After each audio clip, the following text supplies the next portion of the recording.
can't help everybody. From the Hawaii News Now Digital Center, we're getting to talk about a film, Waikiki, which is going to be in big cities across the continental United States, but coming soon here to Hawaii. And as always, we encourage you to support Hawaii films. Go out and see them. It's very important when it happens. Guests this morning are Chris Kahunahana, director, actors Jason Quinn and Danielle Zalopony. Good morning. Aloha. Aloha. Hey, what's happening? This, for those that may not remember when this came out, this is not your grandmother's Waikiki. Right? Yeah, well, it actually is my grandma's Waikiki. It's like the Waikiki that she knew, and I was trying to represent the way they felt about their connection to the land. So it's a contemporary take on it. So it's like the problems that we experience and the hardships that we experience in contemporary Hawaii. So in essence, this is a real look at a portion or a part of Waikiki through your lens. Oh, absolutely. It was kind of Waikiki represents a metaphor for the plight or the experience of Hawaiian people. It's like the dispossession of land. You know, when we remove ourselves from the land or we see ourselves as separate from nature, you know, it causes a lot of issues in our communities. For instance, when we, like water, you know, water is so important. Water is life.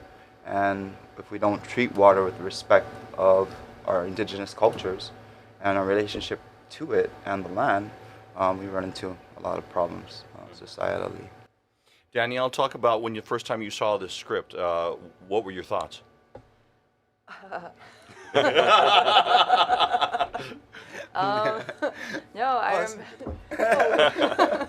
I remember I got a phone call or a text message from this guy named Chris Kahunahana, and he was like, "Do you want to meet up for coffee?" And I said, "Sure." And I think it was, 2 hours later, after he explained it, he was like, "So do you want to see it?"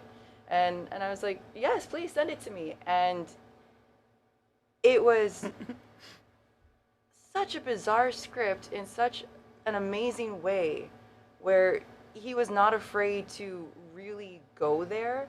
You know, this was not going to be like the touristy, bright, happy kind of film that is normally put out there from here. It was something he wanted to really explore the problems that happen here. The biggest one for me that I identified with was the 3 jobs. You know, to live comfortably in Hawaii, you either have to work 3 jobs or you have to like live in a house or maybe a room with 5 other people. Mm-hmm. And I was like, please, if I can be a part of this, please. Real quickly, for those that have not seen it yet, give us an idea, name of your character and what your character is. My character's name is Kea. Wow, that was fast. And she's kind of I think it's fair to say, the protagonist of the story. And it's that same thing, lives out of her van, works 3 jobs, and is trying to build a life for herself. Okay, Jason, let's talk about your character for a moment. Kind of explain who your character is in this film. My character's name is Brandon, and at first it may seem the antagonist. But as Chris was talking before, you know, as the film goes on, we begin to see these different nuanced problems that the characters are having because of the disconnect, because of their disconnect with the land, and because of their disconnect with the culture, and because of the economic problems. And as her character descends deeper and deeper in, we start to begin to see that maybe my character has a difficult time dealing with the same issues as well, and but dealing with it in a different way, and as we all are dealing with these disconnections. So, why is it important to tell stories like this?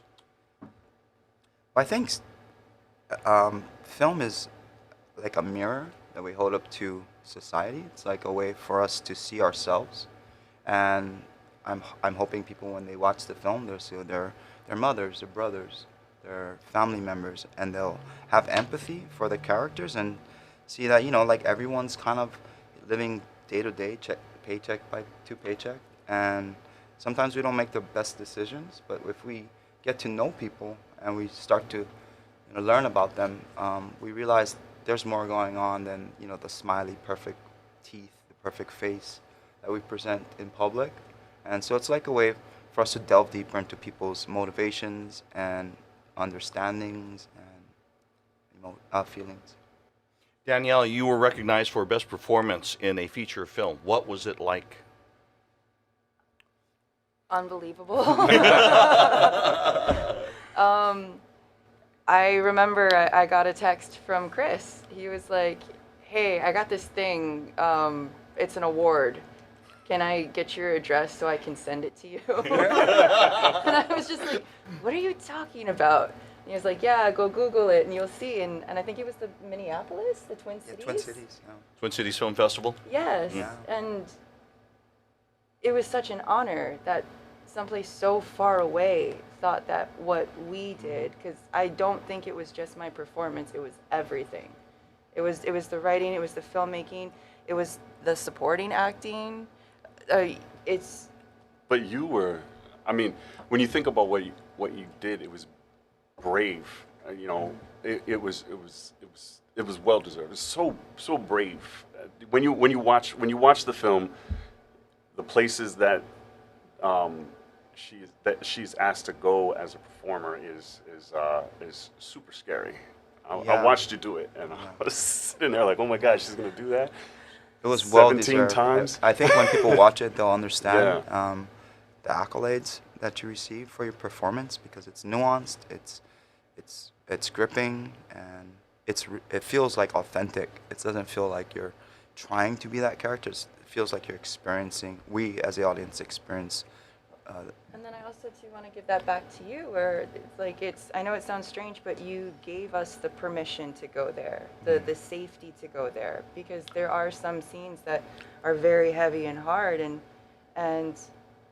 Chris kind of made us a family. Yeah. No, Like I know there was one day we had to film, and we started the day at his house, and he made us breakfast, Portuguese sausage, and eggs. Wow. Chris, we're going to come to your house then. Okay. But he made that breakfast and that bonded you together. Yes, and it's just, those things matter. I definitely felt it was necessary, especially with Danielle, to like have her feel comfortable in experiencing these things as an actor, so she could perform the role. I mean, it was when we first started talking about it, I'm like, are you comfortable going there? Like, is this something that will be an issue for you? I don't want to go halfway down the line and they have have to not participate any longer. And there are actually other actresses who I'm like, dude, there's no way they could go there. And with her, we felt like an instant trust, and we built that trust. We felt great about each other initially, but we built it over just rehearsals and having these shared experiences, as a crew, as a cast. So. What are you hoping that people take away from this film when they come and see it? Empathy.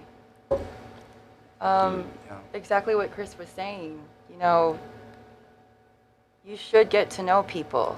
Don't just take the exterior as I know you. We really do have to be kinder to each other, more understanding, more empathetic, and I'm hoping that after people seeing this, that's what they're going to take. Like, these characters, this story, it is complex, but there is a lesson to be learned from it. Jason, is there something that you're hoping local people take from this film? You're not alone. You're not alone. As Chris was saying, it's holding up a mirror, and you may feel like, wow, everybody else is doing great, but I'm going through hell. And everybody's going through things, and everybody's experiencing this thing at this time. You're not alone. Finally, Chris, as a filmmaker, why is it important for Hawaii people to support Hawaii films, Hawaii stories on the big screen? Money, no. No. Just honestly, it's. I think when people see themselves on screen, it's deeper than just watching a story. It's like it's a projection of themselves, and I think there's been a lot of misrepresentation about our culture and who we are as people. They just gloss over everything, and I think when we get a more complete picture of us as a society, as a community, these things, inspire people to want to, you know, be filmmakers, tell our stories, get it right. You know, I think it's like we have the opportunity as filmmakers to do it right, like to figure out why these things bother us or why these things are important to us, and we can share those values. I lied. I'm going to ask you one more question. As a filmmaker, how does it feel to have a film like this, a Hawaii story, being told in big cities across the U.S. like Waikiki is about to do? You know, so it's amazing. So, you know, we're premiering in New York and then Los Angeles and then Honolulu, Maui, on the Big Island. But it's the thrill of it. It's always interesting. So the audience, I'm always so surprised that these stories relate to people who aren't from here. You know, so like these are human stories.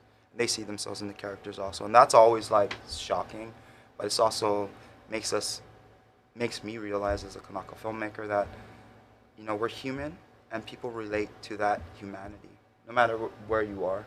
But it's also like the best thrill when you get to bring it home, you know, share with your friends and family.